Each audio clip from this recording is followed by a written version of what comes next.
Good morning, everybody. Welcome to church. We're glad that you could join us. It's good to see you. I'm going to ask that you stand up on your feet with us. We're going to sing some songs together. I want to invite you to sing with us as we praise and worship the Lord Jesus Christ.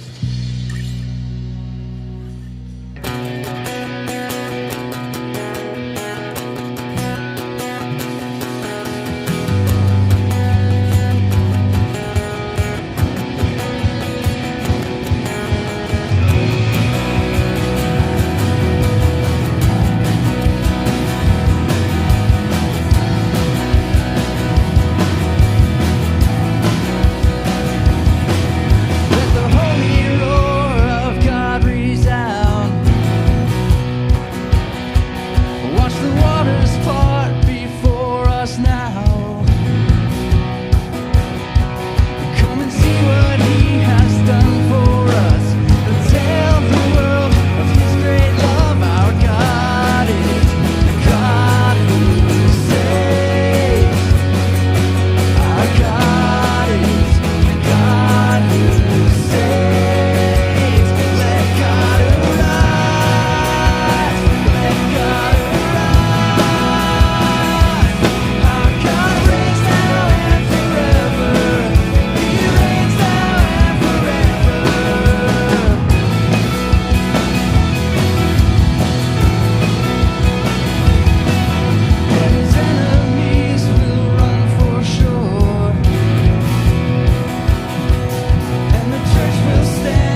guys awake out there?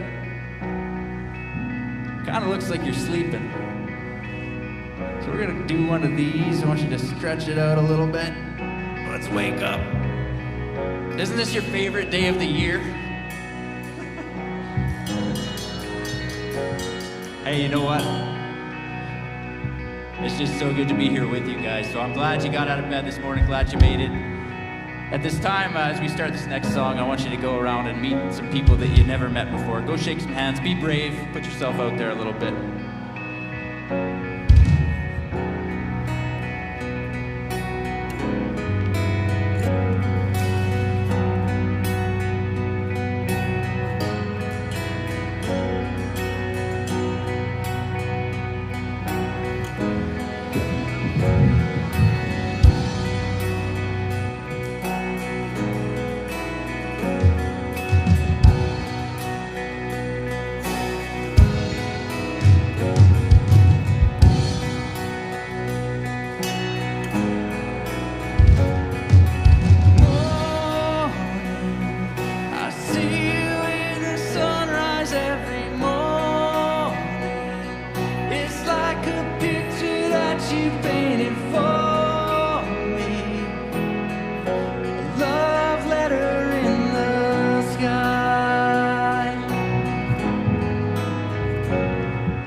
Nobody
All right, now I think you guys are awake. Have a seat, and we're going to have announcements at this time. Good morning. So glad you've joined us this morning. The ushers are going to come, take up tithes and offerings, and I'm going to go over announcements. If you're watching online, you can always give online, or if you're here and want to just do it after at Grand Central, that is great too. So coming up this Wednesday, I want to let you know we have our small groups taking place in the auditorium. We set up tables. You get to sit at a table. We'll take care of you and seat you. And we have a live teach, and it is entitled, I have to look, Nurturing a Dream and 5 Threats to Dream Realization. And so that is what is going to be taught, and you'll get to discuss it with those around your table. And it's just from 6:30 to 7:45, but you can come earlier and purchase your supper. We have children's classes at the Reach, and the junior youth are meeting as well. So come on out this Wednesday for the small group. Then coming up 2 weeks from today, we have our classes 101 through 401, and if you've not ever taken these, we have the descriptions of what each class entails in the bulletin here, and we just invite you to come and grow in your journey with Christ, and this is one of the ways to do it. And so we get you plugged into the local church here, and so we just hope that you'll take advantage of these classes. If you've done the 101, then of course you can go on to the 201, So want to say it's from 4 o'clock to 8 o'clock. We have childcare again available, and that is free. And also we have a free supper for you too. So sign up, come on out for our next 101 through 401. And then last but not least, on March 31st, we have our carnival, our spring carnival, because I'm sure we're not going to have any snow. They sound cynical. Anyways, so we're hoping. But anyways, so you have a little insert in your bulletin. If you can help out in any way, we're doing it for our community. This is what we do. We just set everything up. We do it in the auditorium at the Reach. We have outdoor activities. So make this a big day. Invite somebody to this event. We do it for our community, and so we just want to introduce them to church. So. And if you can help, that would be awesome. Of course, there's food. There's food trucks going to be on site, so that's always fun. Anyways, I think I'm done. I'm done. All right, thanks, Linda. Well, it's Lent season, and that means Easter's coming, so it's a perfect time to reflect on not only the sacrifice that Jesus made for us, but also the overall plan of God and how he had it planned from the very beginning, the death, and the good news is the resurrection of Christ. So we're going to sing about that. I want you to stand up on your feet with us. I invite you to sing along.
and it's bursting past the borderlines of space. Jesus, enthroned upon the praises of our hearts.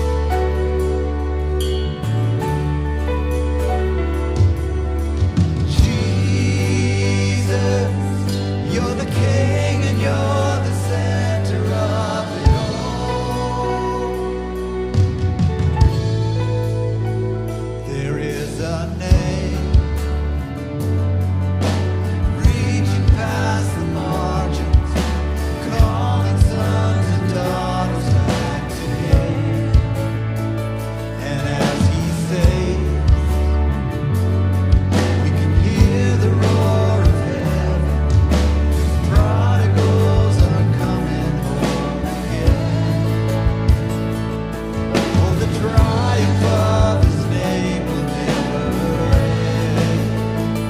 Oh, Jesus, enthroned upon the praises of our hearts.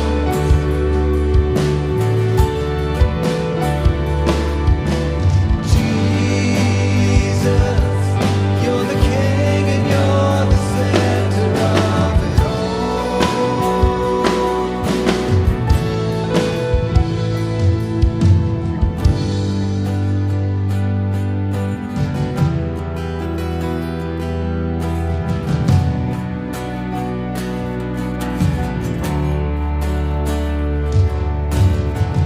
For every eye will see, every heart will know, there is no name above the name of Jesus. Death could not hold Him down, no grave could keep Him bound. All sin and sickness bow to the name of Jesus. For every eye will see, every heart will know, there is no name above the name of Jesus. Death could not hold Him down, no grave could keep Him bound. All sin and sickness bow to the name of Jesus.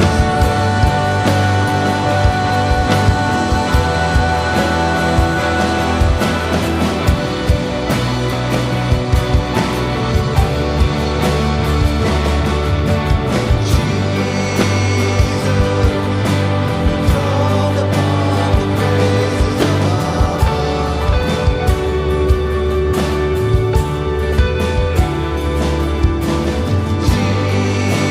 Jesus, you're the King and you're the center of it all.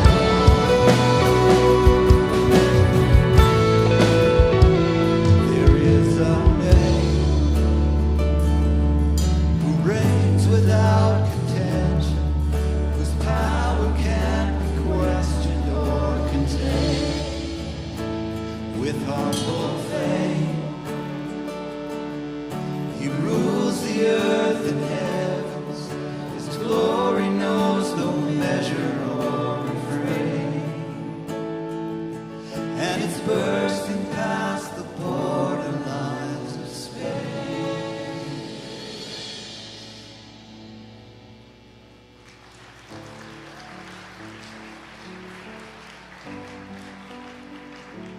I'm going to ask that you be seated at this time. And the Christian faith, following Christ, was never meant to be stale or mundane or boring.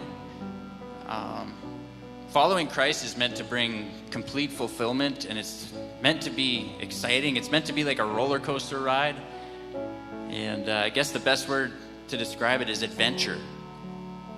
It'll be the best adventure you ever take. And hopefully we'll be able to help drive that point home into your heart a little bit deeper this morning.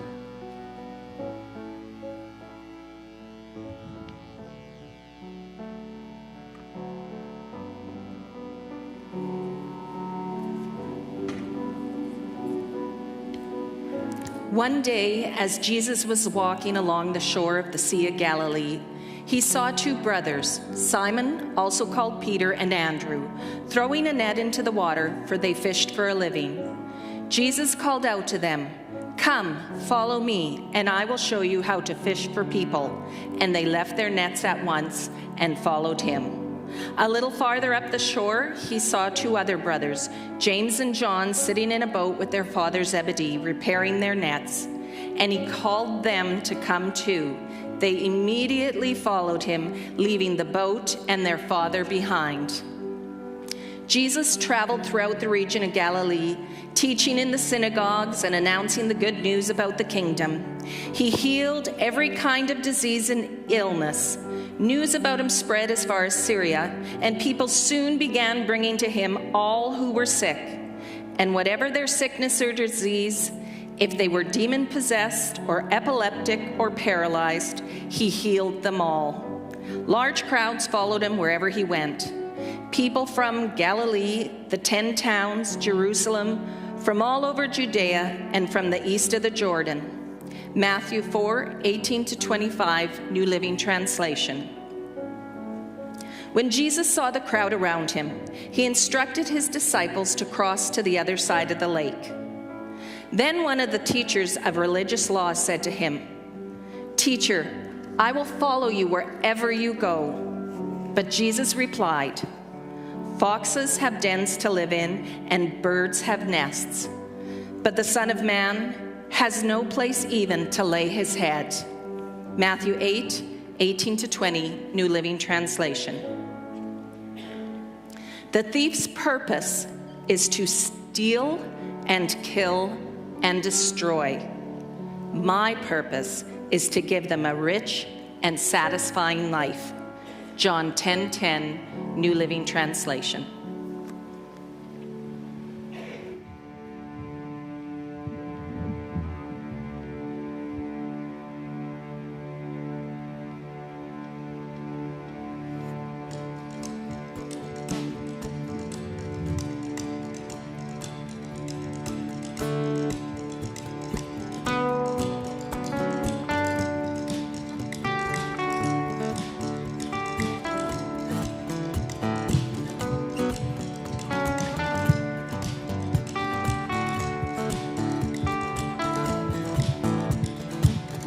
Trying to escape from all your yesterdays, they won't let you be. Some days you cover ground, then you turn around before you get to me. I'll still be here, wild, free frontier. I'll be your alibi, your clear blue sky, saving grace. El Dorado found your sacred ground, your hiding place. Just run to me, I'll set you free. I'm an open road.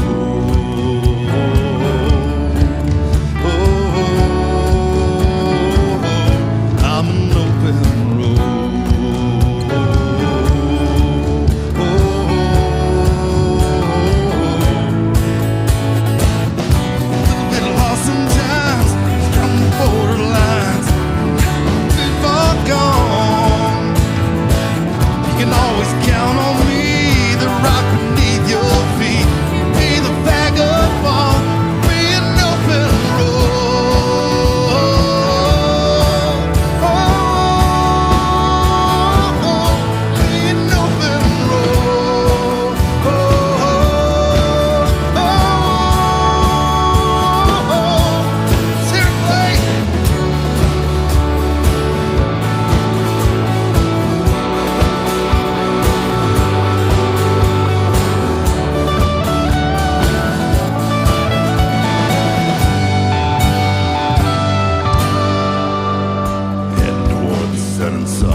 That was really good, seeing as they missed 1 hour of sleep like the rest of you.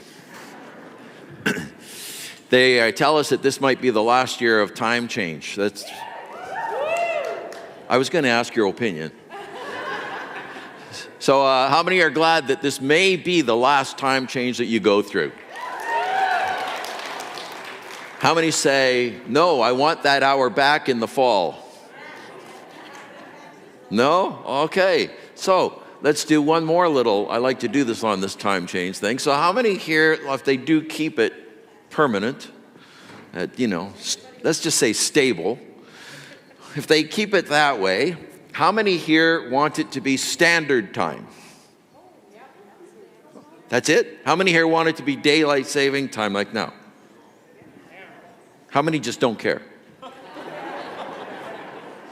I got the message, okay? I got the message. How many here have obedient kids? No, I'm serious. How many here have obedient kids? Just raise your hands. Just be proud. I have an obedient kid. How many have obedient kids? All right. So we're all kind of in the same kind of department when you're raising a family, is that you're going to be dealing with maybe some disobediences at times, and that comes through.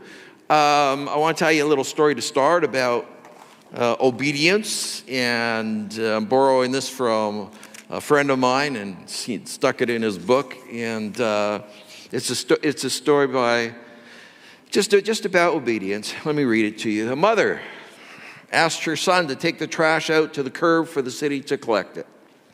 Without hesitation, the young lad responded.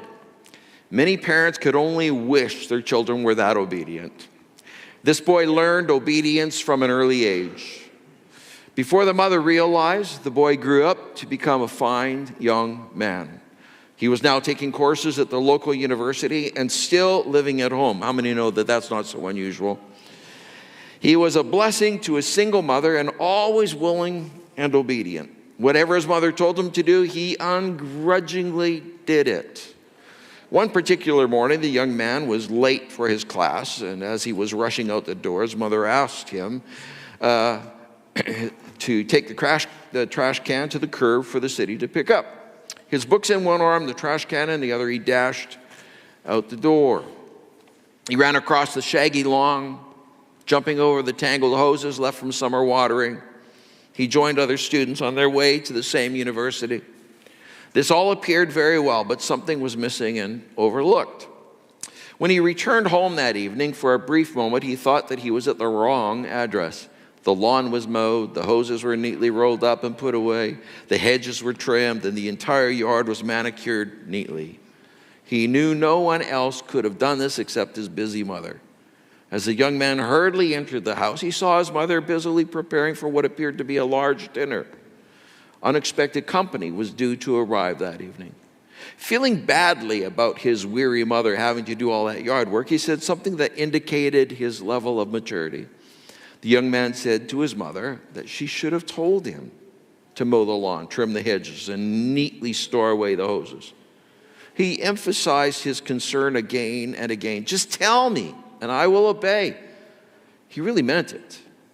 He was totally sincere. All he said was right, but incomplete. At that age, why did his mother have to tell him what he should have already known to do? How could he never graduate from needing to be told? He was obedient, but had not matured beyond it. He took no initiative to do what needed doing without being told. The young man was still in the mode of needing to be told before he did anything. This is the status of a servant, not a leader. He was still operating in the command and obedience mode. That is acceptable for a growing child, but not for an adult. Why didn't this young man mow the lawn, put away the hoses, trim the hedge, vacuum the floors, dust the furniture, and do whatever else needed to be done? Simple. He was not asked to do it or told to do it. Unless this young man gets weaned from needing to be told what to do, his success as a future leader will be compromised. Salvation has been fully provided for us by Jesus Christ. A decisive act of faith is required to repent, confess, and believe in initiating salvation. We cannot be forced or commanded to confess Jesus as Lord and Savior. We must take personal initiative and act on the message. It's totally up to us to make our call. It's an interesting story because it really illustrates what a lot of people think that life is really about, or what your Christian faith is about, which is just this word obedience, which means that you have to always be told to do it, maybe when to do it, how to do it, where to do it, and sometimes maybe even why to do it.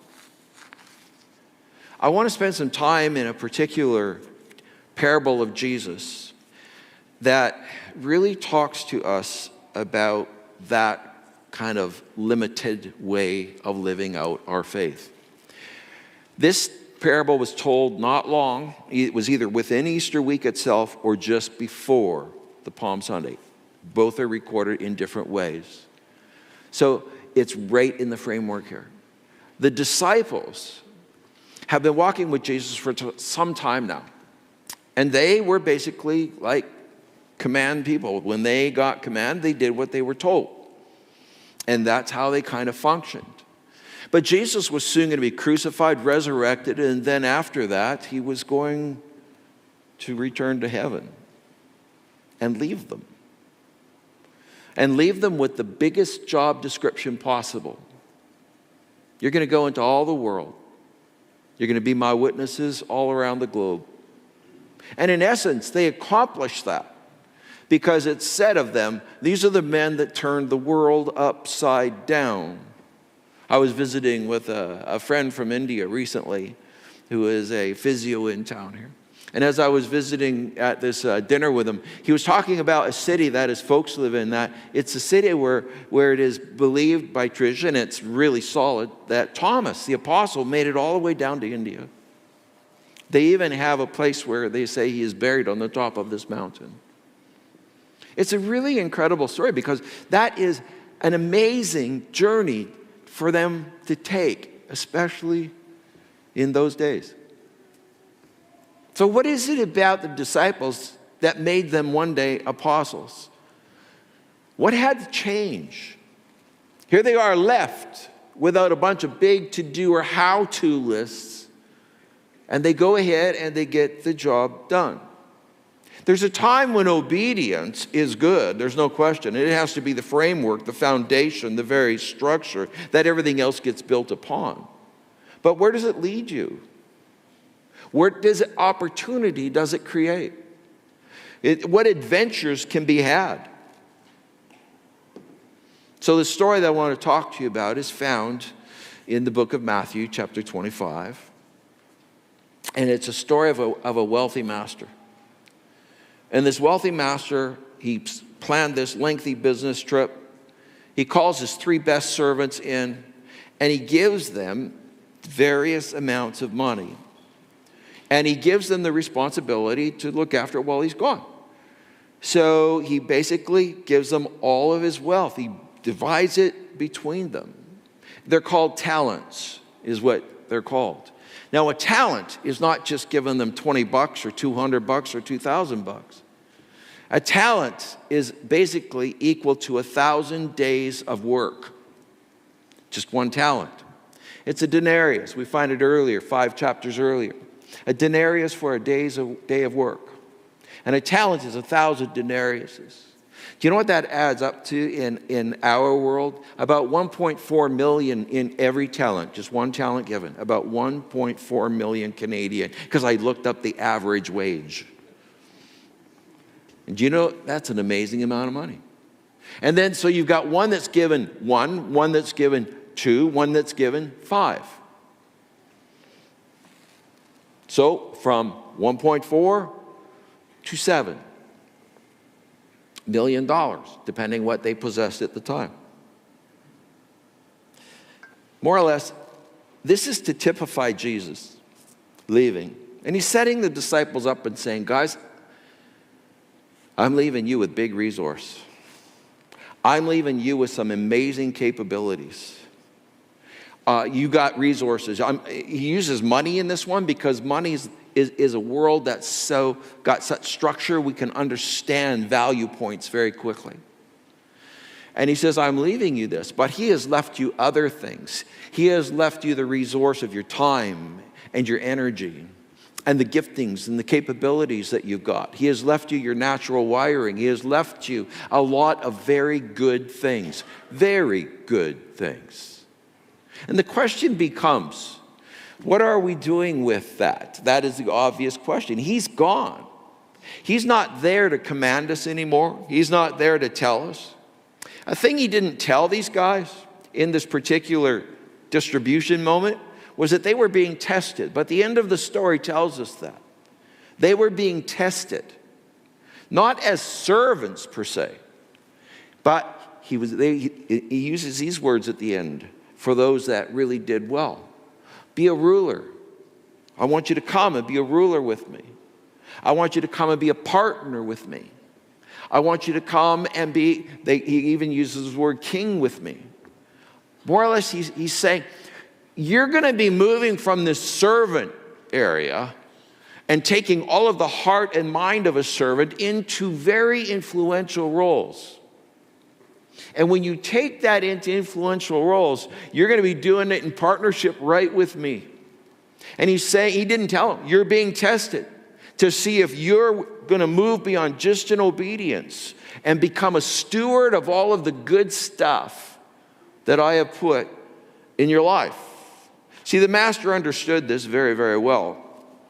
Evidently, his businesses were probably thriving in this story, doing well. He needed more leaders.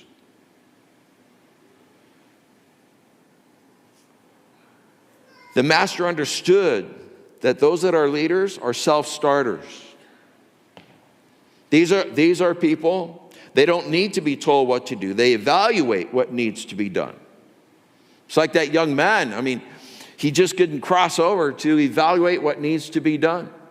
If his mother made the list, he could check off the items on the list and at the end of the day say, I did my to-do list.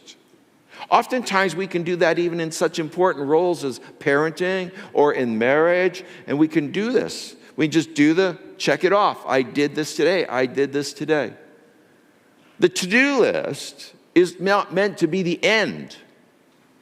It is meant to be a structure upon which you get to steward and do some fantastic things because he's moving you, testing you, moving you towards partnership with him. And that's a whole different world. A leader who progresses from a servant, position, exercises self-motivation. We don't, as Christians, I've talked to some mindsets where it just seems like they're kind of just waiting for everything to come down the road. And they're misunderstanding the commissioning of Jesus. These guys went out and they changed the world with the message that he left with them and used all of the resources that he had given them and built into them. They didn't just stand and turn in a circle. They instead went about all of what they needed to do, and they displayed a character worthy of trust earlier. They're given the trust, and now they go and do something with the trust. The master had left no instructions in this story. We're going to read it in a minute, and you'll see it, but I want to tell you it first. The master left no instructions. How would they know what to do if they're going to stay in just a servant at that role, in that role of just servant? They must take the heart and the mind of the servant now and place it into a role that is moving towards partner. So they operated as servants by command and instruction. They would need now to think for themselves, those disciples.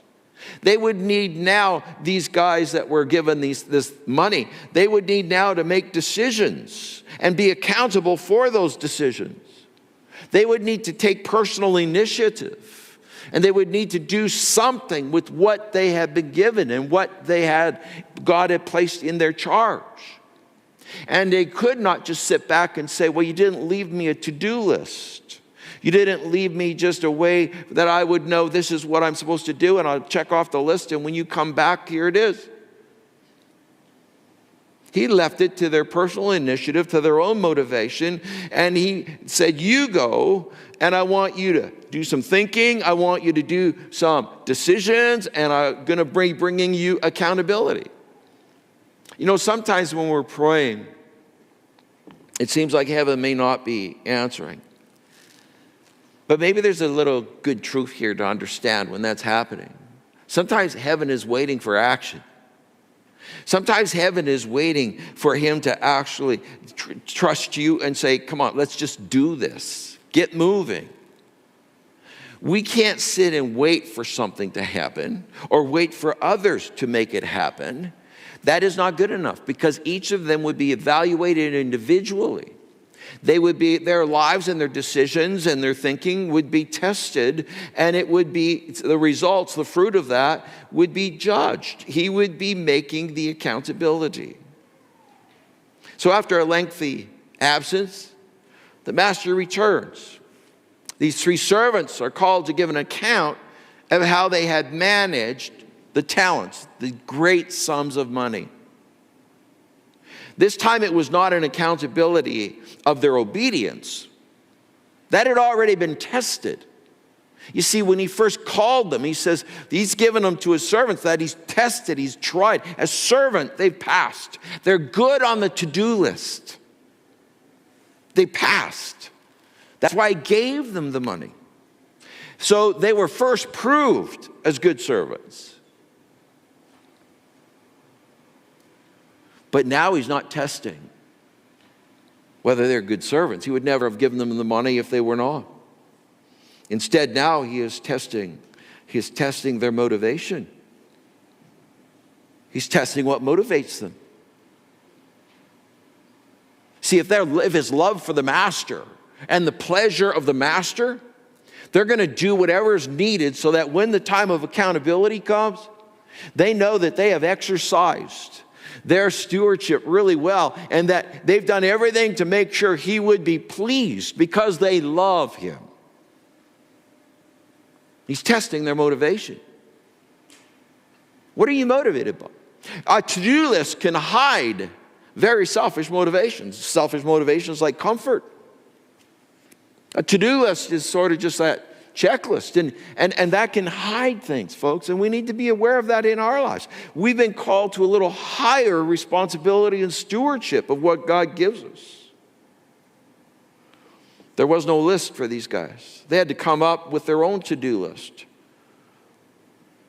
as leaders. As leaders. Left with all of these resources, and they had to figure out how they could please their master with what they had been left. It is his. He owns it right from the start. It's his money. It's his talent. It's his millions. And he wants to know what they're going to do with what he is leaving them. So he calls them. The guy with the 5 talents, he comes and he's done what he should do. He went out and he actually doubled it. And the guy with 2 talents did the same. You see, they took risks. They invested. They stepped out of their usual servanthood checklist. Both were promoted to rulership, partnership. Come into partner, be a partner of mine. And they would never again regress to servanthood again. Not status, not that status. That would never be the limit anymore. Now their servanthood was fleshed out in leadership. They were leading their homes. They were leading in their community. They were leading in their businesses. They were leading in their friendships. They were leading. They were thinking. They weren't just going through checklists. Their minds and their wills were engaged in pleasing the master. Now the 1 talent guy, his term comes, and man, did he ever get whacked.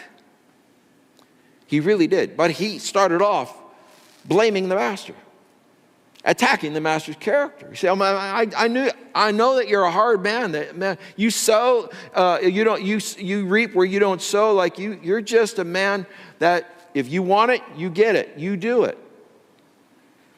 Why? I dug a hole and I put the money. Can you imagine this? 1.4 million in the ground. I dug a hole and I put it in the ground so that I'd have it when you return. So he digs it up when he's called for his accountability. And he brings exactly what the master gave him. God doesn't give us things to put into the ground. This is the master's money. This is the master's investment in you. What you have, how you're wired, what you've got, he put there. It's his. Your very life is his. You are called to be the steward of that. So this guy gets really whacked. He punishes him very severely. Takes away not just his opportunity, he takes away the one talent, and guess who he gives it to? The one with 10. But when you understand the master's thinking, you understand what's going on, you understand what his expectations are, of course he would. And if you're a wise person with the money, you would too. And you give it to the one with 10. And then he doesn't just take that away. He takes away the opportunity of promotion, and he also takes away his original position as a servant. A quick review of the servant. He was one of the 3 handpicked. There was something the master saw in this servant that the servant he didn't see in himself. He was actually picked for rulership. Master hadn't made an error in his judgment here. This guy had the ability. His problem was not with ability. The abilities were there. And the master honored that and gave him what he gave him. It was his attitude.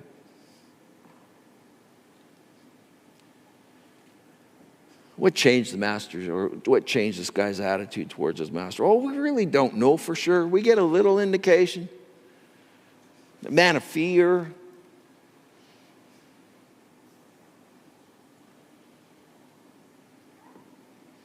We must understand something. The master took away not just his promotion, he took away his original position.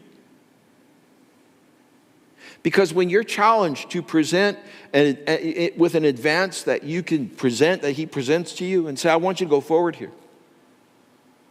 I want you to take risk in this relationship and go forward. I want you to become more of a servant in this relationship. And that way I can take your servanthood and turn it into greater leadership within your relationships.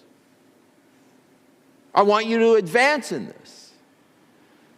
But if we just bury those opportunities, we understand we're taking the life out of the very thing. Inflation works. He was away a long time. What he had put in the ground had now diminished.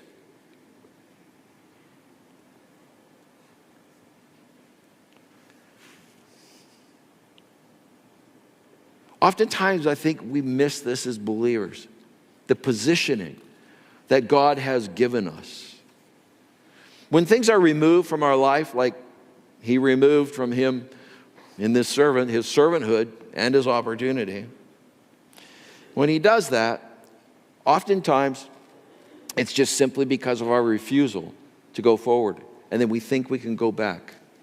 Going forward may be difficult at times, but going back is certain spiritual death because God always moves forward.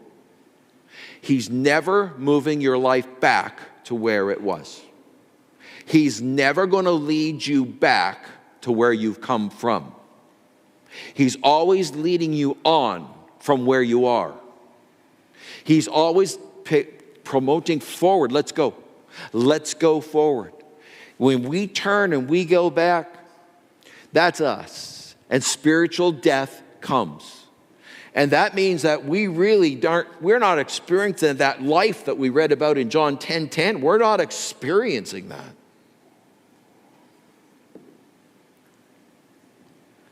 I wonder what turned that servant.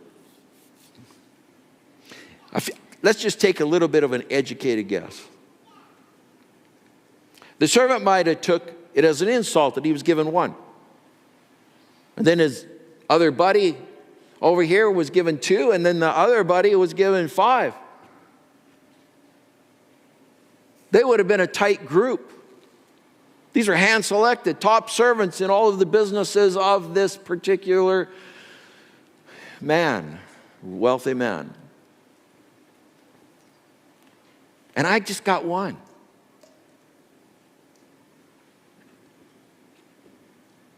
He got 5. He got 2. I'm at the bottom of this totem pole. I've never seen myself at the bottom of the totem pole. I thought that I was a great servant. I did everything the master asked me to do. If he said pick up the hose, I picked up the hose. If he said cut the grass, I cut the grass. If he said manicure the hedges, I manicured the hedges. And I just got one talent. Maybe he felt embarrassed among his peers, his friends, or family. And out of that, if that dwells there long enough, bitterness.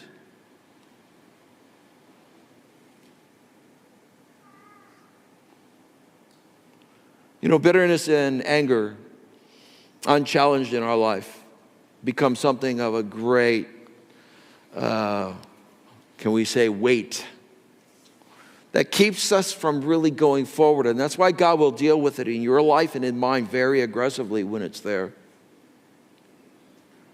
There is a message of caution in this man's experience. Don't resist what God intends for you. Don't resist his little nudges forward. Don't resist when you feel him pulling hard to take you to the next step, to be better husband, to be a better wife, to be a better parent, to be a better employee, to be a better employer, to be better in your gifts, to get better in all that God has given you. Don't fight the wind, which is planned to make you fly higher.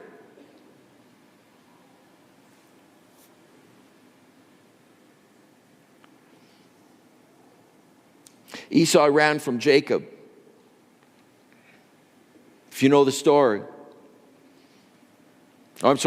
Jacob ran from Esau to a place. As he left, he came to a place called Bethel.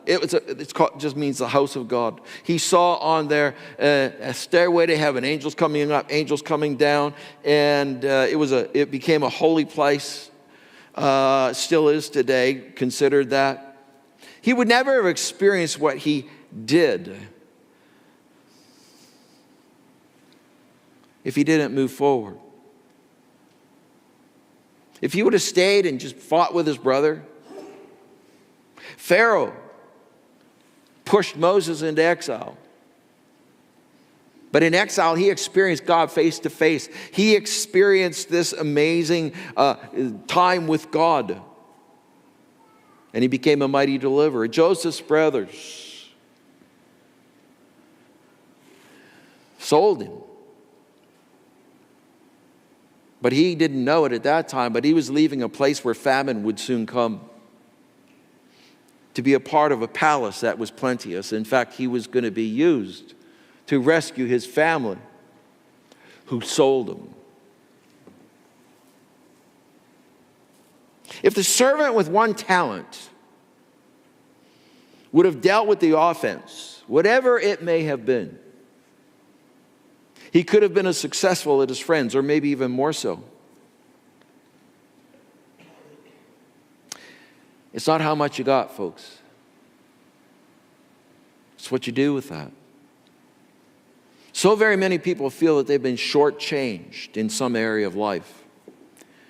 And they see others seemingly favored just more. In fact, David struggled with this. He says, man, the evil seem to be thriving. And those which are really good people, are going through hard stuff. In that, there's a danger to develop a wrong attitude directly toward the Lord. And if you do that, you'll miss what this one talent missed. Let's just take a look at this one talent guy from a view of what could have maybe been possible if he had the right frame of mind. When he was given only one talent, this wasn't the master insulting him. It was actually a compliment. Maybe the master saw such great potential in him that he knew he could accomplish more with one talent than the man with 5. What a twist that is on thinking.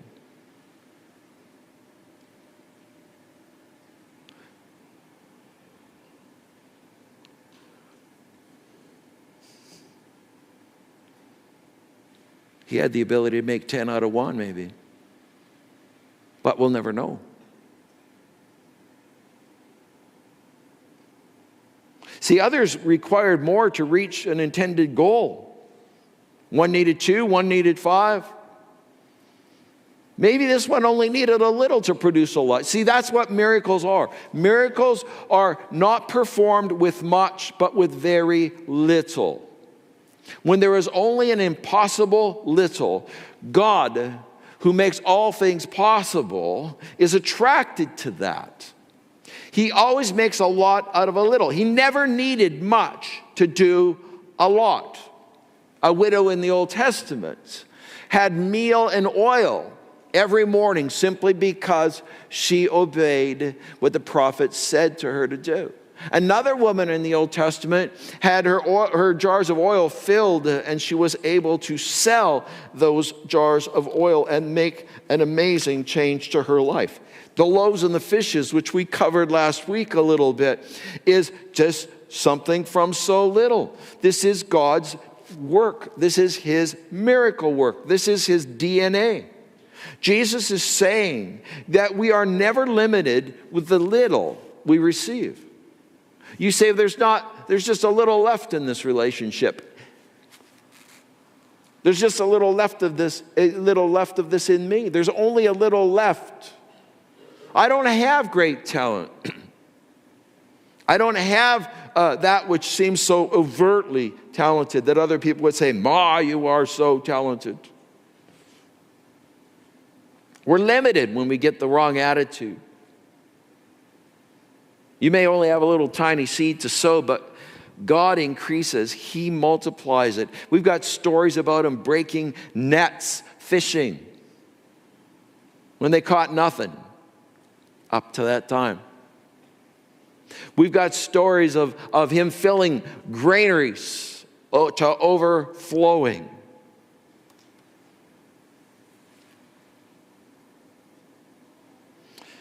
I think sometimes we're waiting for faith the size of mountains to move seeds the size of mustard seed.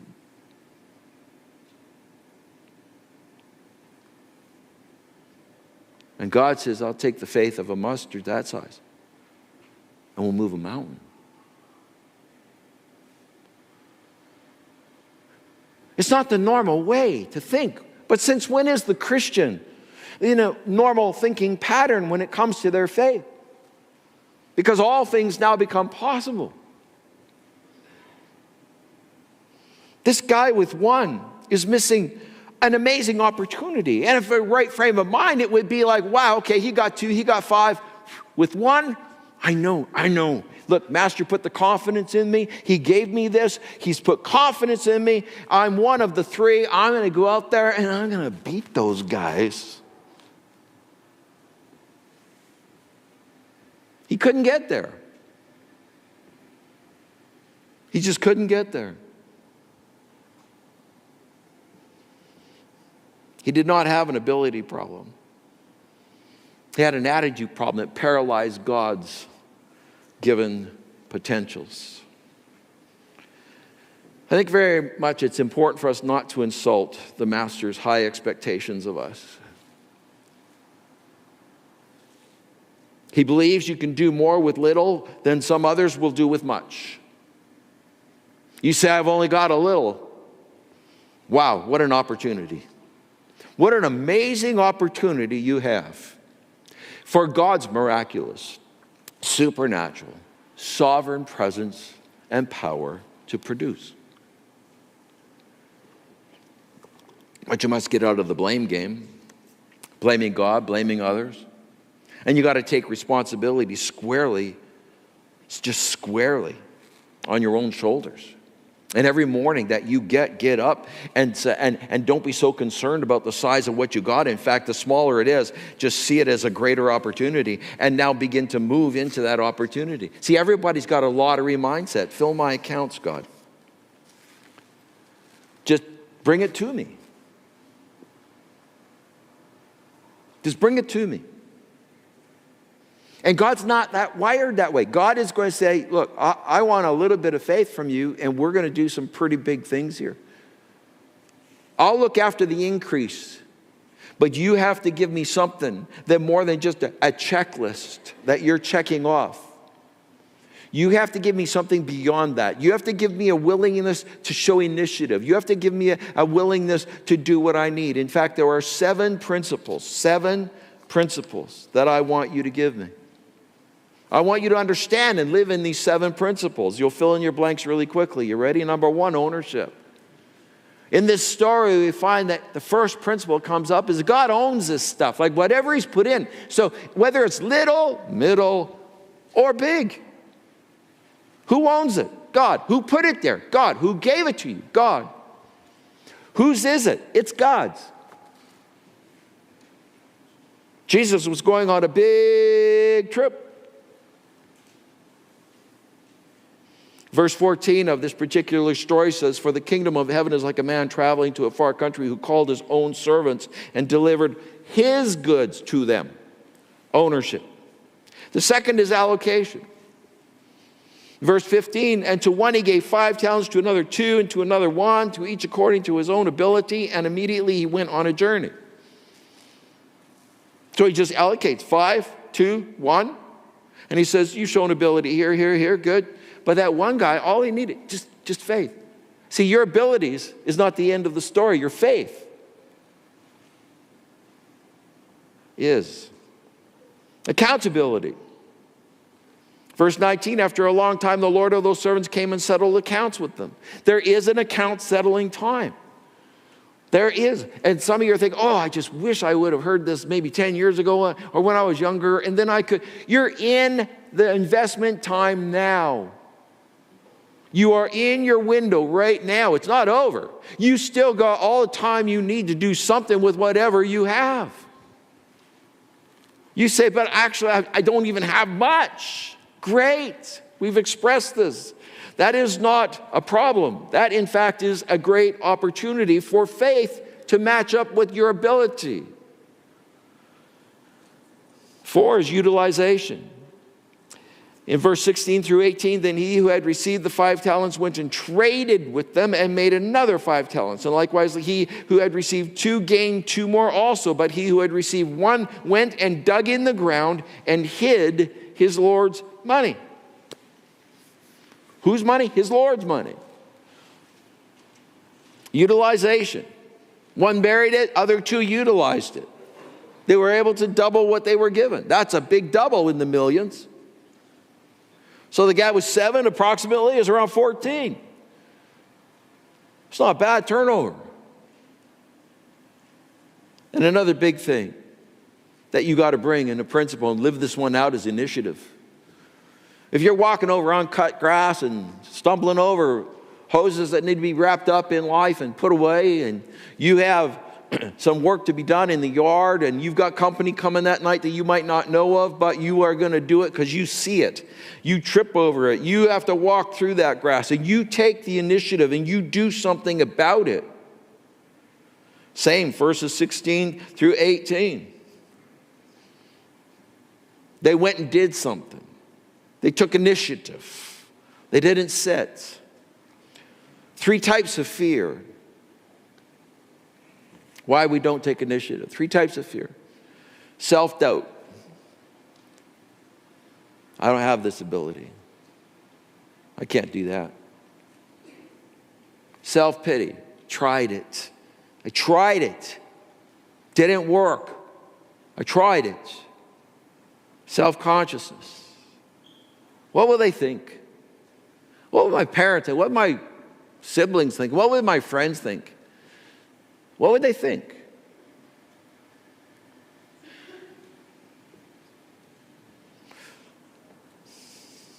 The sixth principle is application.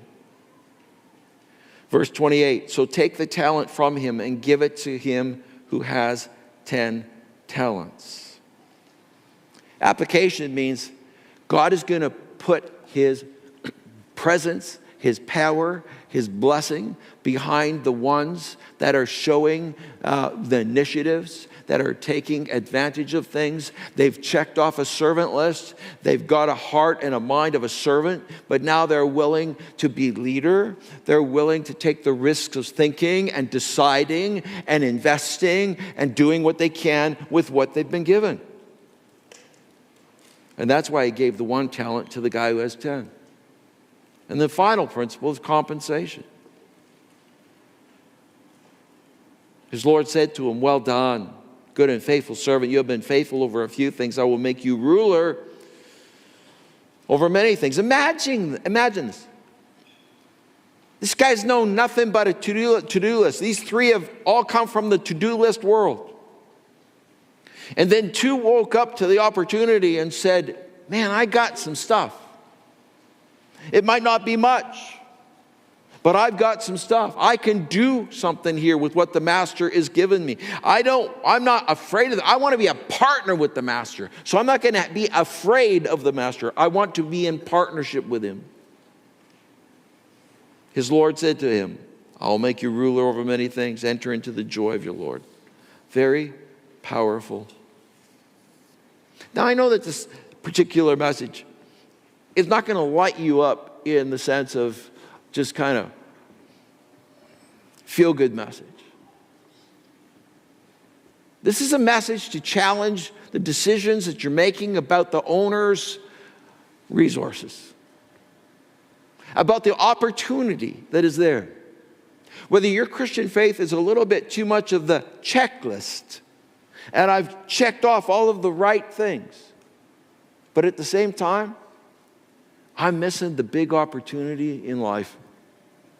John 10:10, that living that full life is not a part of my experience here.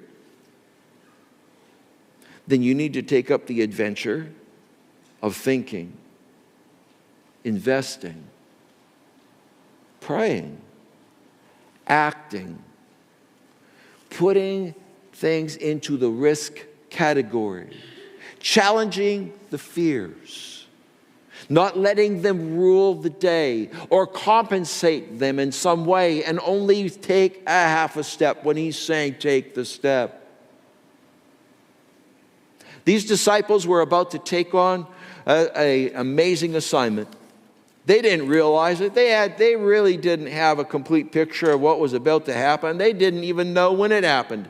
They didn't figure it all out until well after things had happened. But there would have been a time in their life where they stood and they looked back and said, oh my gosh. What if we never, ever took up the challenge? What if we didn't go to India? What if we didn't press all over the Mediterranean? What if? And then let me draw it to your families. Your roles in life can be very only just to-do lists. And what your family needs is leaders, especially in times like this. But that means that you have to take what God has given you. You're always going to feel inadequate as a parent. You're always going to have that feeling like just one short on this. That's not the issue. If that turns into hiding or that soft form of bitterness in heart and exclusion away from what God is challenging you on, then you are just working on a to-do list and hiding where it didn't work out too well on that to-do list, instead of seeing it as an opportunity for God to do some remarkable thing and for you to start thinking and praying and believing and even commanding things that need to happen, so that you move from just a dad that checks off a to-do list and does pretty good on that list to a dad that attains a certain form of leadership we call godly leadership, which means that you are able to influence them body, soul, and spirit.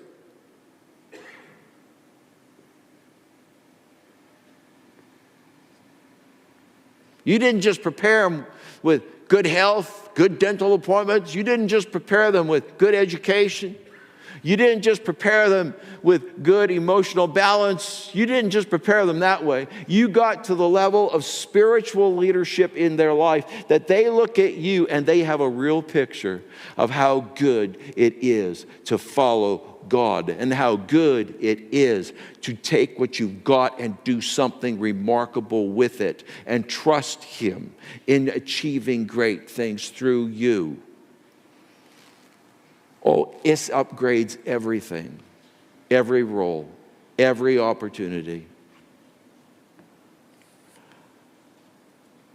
And it is an adventure. So what can God do? The smaller amount you got seems to attract Him. It does. We see that with Jesus over and over. He's attracted to those that don't have much. They don't think they have much. And then Jesus comes along and He breaks it up and feeds all kinds. So I would challenge you. I would say, take the little bread and fish you got and go find a big group of people. That might be at your work. That might be in your home. Take what little you got and then move into where He blesses what you're going to do. He blesses this. It's not the amount. He will steward. He will bless your stewardship. So today, I hope that this reaches a little bit deep in us that says, you know, as I'm in this Easter run, Jesus is walking with a bunch of guys that were fishermen. These are average, no-name guys. Just average, no-name. Doesn't mean they didn't have value. It doesn't mean that they didn't do well. I'm sure Peter was a great fisherman.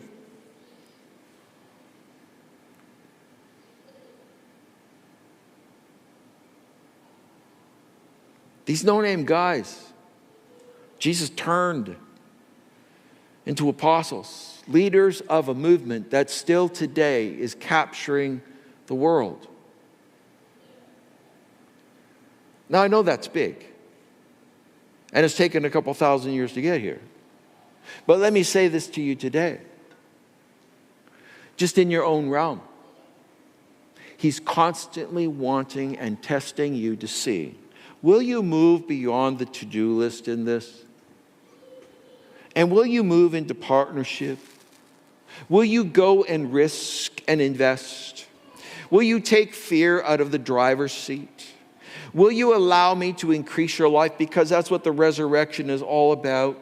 He has come to bring us life and life in all of its fullness. He wants that life to be something that we live out and bring great joy and rejoicing in our lives because we see His hand, we experience His blessing, and we see what He does, and we can look at it and we can say, oh my gosh, look what He did with just this little bit in our life. Look at what He is doing. Look at how He is blessing. God blesses. Not where you have much. He blesses where you have little and you need Him. Let's stand together.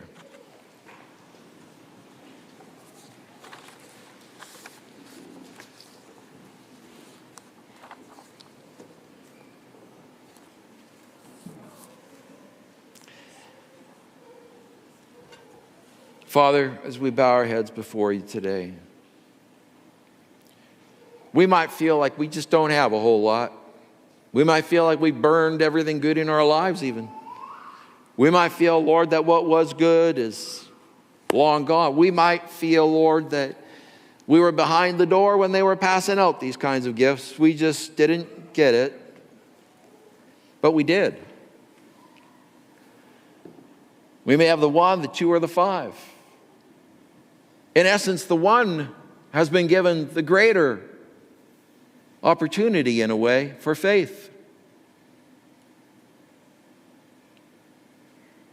And I pray that wherever we're at on this gift list, blessed list, the resources that we have, that we would just say, you're the owner. I'm going to do everything I can to please you because I love you. And I am not going to just be a to-do list. I did the right thing so that when you come back, I can give you back what you gave me. But I want to bring to you the offering that I can create for you. I can go and multiply, I can take initiatives, I can think and I can dream and I can go forward with this, and you can do amazing things, and I get to bring this stuff to you and say, thanks for the opportunity. I just return this. And you, Lord, without us really recognizing it, are preparing us for partnerships. You want us to be partners in our families, in our businesses, in our place of work. You want to be partners in our ministries and how we serve other people. You want to be partners with us and us with you. And I pray, Lord, that we would see that and know that servanthood is the character and the foundation, but it is not the end game. It must become servant leaders.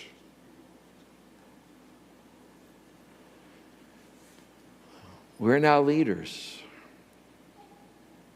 Help us to grab this, O Lord. May the Holy Spirit enlighten us, challenge us. May our hearts respond by setting some new investments for what you've given us. In Christ's name we pray. Amen. This Wednesday I'm going to be talking about dreams, as you heard already. And I want to talk about the 5 risks to those dreams. And so as we do, I hope that you'll be able to join us Wednesday. We do this about once every 4 or 5 weeks. And at 6:30. I think there's food earlier. Whatever, read the bulletin. See you. Have a great day.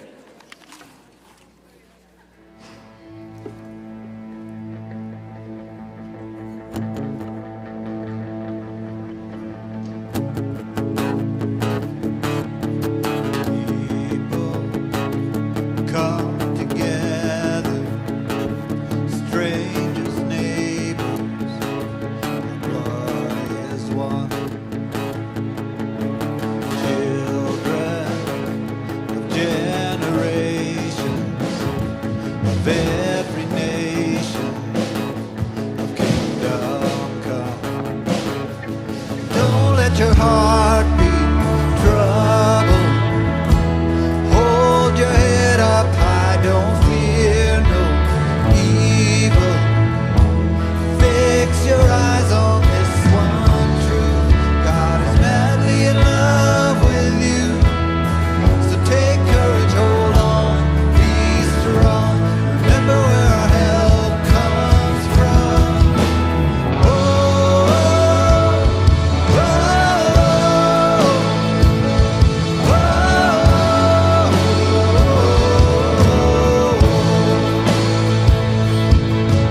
Jesus, our redemption, our salvation.